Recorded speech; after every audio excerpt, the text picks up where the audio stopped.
Pilu, 569 Rohingya meninggal saat menuju Aceh. Junta Myanmar tebar ancam, UNHCR, rekor terkelam.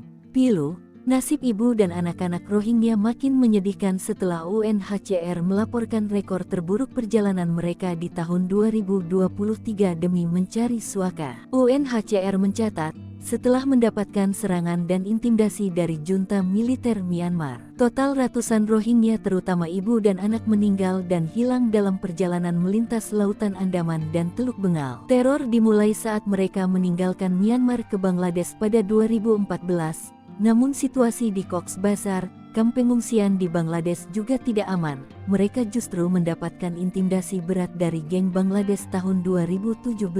Akibatnya, lagi-lagi mereka mengungsi dari Bangladesh dengan tujuan Indonesia dan Malaysia pada tahun 2017 hingga 2023. Namun, malangnya mereka mendapatkan penolakan, misalnya Aceh. Tahun 2023 menjadi masa terkelam Rohingya, sebab UNHCR melaporkan hampir 4.500 orang Rohingya melakukan perjalanan beresiko tinggi melintasi Laut Andaman atau Teluk Bengal selama tahun 2023 dan 569 diantaranya meninggal atau hilang. Jumlah yang dilaporkan hilang atau meninggal adalah yang tertinggi sejak tahun 2014, ketika total korban mencapai 730. Lanjut UNHCR dalam pernyataannya seperti dilansir dari Serambi News, tanggal 24 Januari tahun 2024.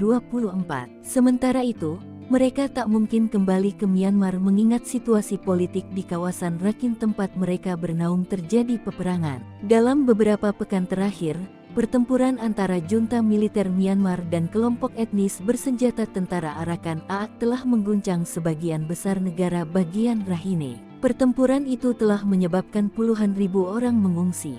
Namun malang, dalam perjalanan, mereka kepergok pihak keamanan Myanmar hingga mereka ditangkap. Lebih dari 110 orang Rohingya dari Myanmar Barat ditangkap ketika mereka mencoba melarikan diri dari negara itu ke Malaysia. Dilansir dari AFP, Rabu tanggal 24 Januari tahun 2024, sumber keamanan Myanmar mengatakan ada 59 pria dan 58 wanita ditangkap dari 2 truk di kota Tan Yuzayat di negara bagian Mon bagian timur hari Selasa 23/1. Menurut sumber keamanan itu, rombongan tersebut hendak menuju Malaysia via Thailand. Sementara itu, di Indonesia, mereka mendapatkan penolakan dari warga Aceh. Bahkan di Deli Serdang dan Riau mereka mendapatkan penolakan. Meski demikian ada harapan bagi mereka untuk bertahan hidup. Sebab, ada angin segar dari pemerintah Indonesia. Presiden Jokowi mengimbau untuk membantu dan menampung para pengungsi dengan alasan kemanusiaan.